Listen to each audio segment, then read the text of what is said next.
If it's Tuesday, it's gotta be terrain.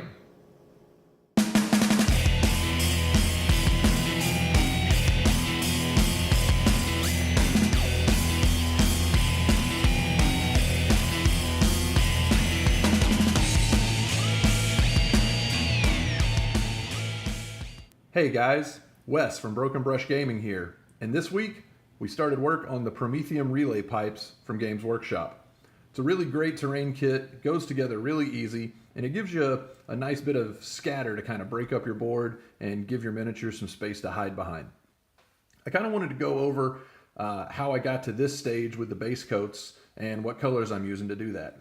So for starters, and I use this for most of my terrain, I used Rust-Oleum Camouflage Black. And this is a super flat primer. It dries and gives you just a small, very small texture that your paint can grab right onto.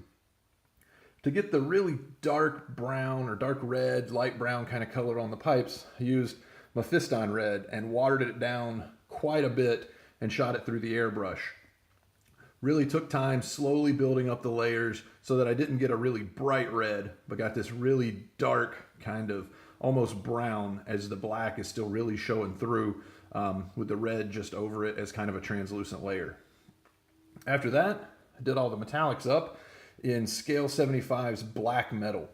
It's slightly darker than Lead Belcher from GW that you might be used to using, and it's just a really great color.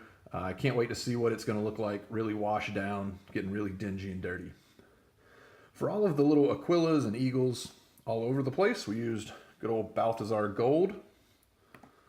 And then for the different sections of pipe, like you see here, the smaller pipes, we used Warplock Bronze. It's going to get dry brushed up to a brighter bronze color, just to really kind of show the age that these pipes have had on them. And then finally, the last four colors were used in doing the little small dials and gauges that you can see on this kind of command console. So we started out basing everything in Pallid Witch Flesh. I generally don't use many just straight white colors. I use Ulthuan Gray, Celestra Gray, Pallid Witch Flesh. They give you a nice white color, especially at a few feet away when you're looking at it. And the colors just go on a lot less clumpy and goopy than, say, White Scar or Ceramite White. Then on the dials, for if they're in the good range, we used Moot Green. If they're in the bad range, we used Evil Sun Scarlet. And then for the kind of half moon dials or gauges, we used blue for the good range. I'll bring those up again just so you can see the different colors that we used. And as you can see, the needles are pointing in all different kinds of places. These pipes are probably not in the best of condition. Now, the really cool thing about this kit is that it's totally modular. None of this is actually put together. The box says you get 8 miniatures.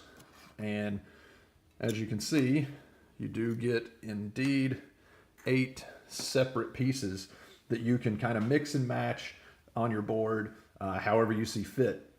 It's really nice. They all have kind of an end cap on them, as you can see here. And there's a lot of different end caps. You have this kind of a door.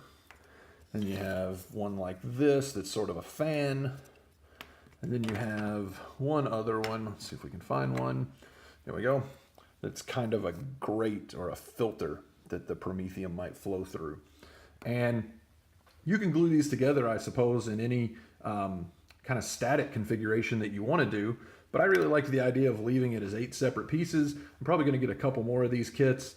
And that way I can really just kind of mix and match them across my board. I can have, you know, like a couple of pieces go together like so, to make really long pipes, or I can just do a bunch of short pipe sections.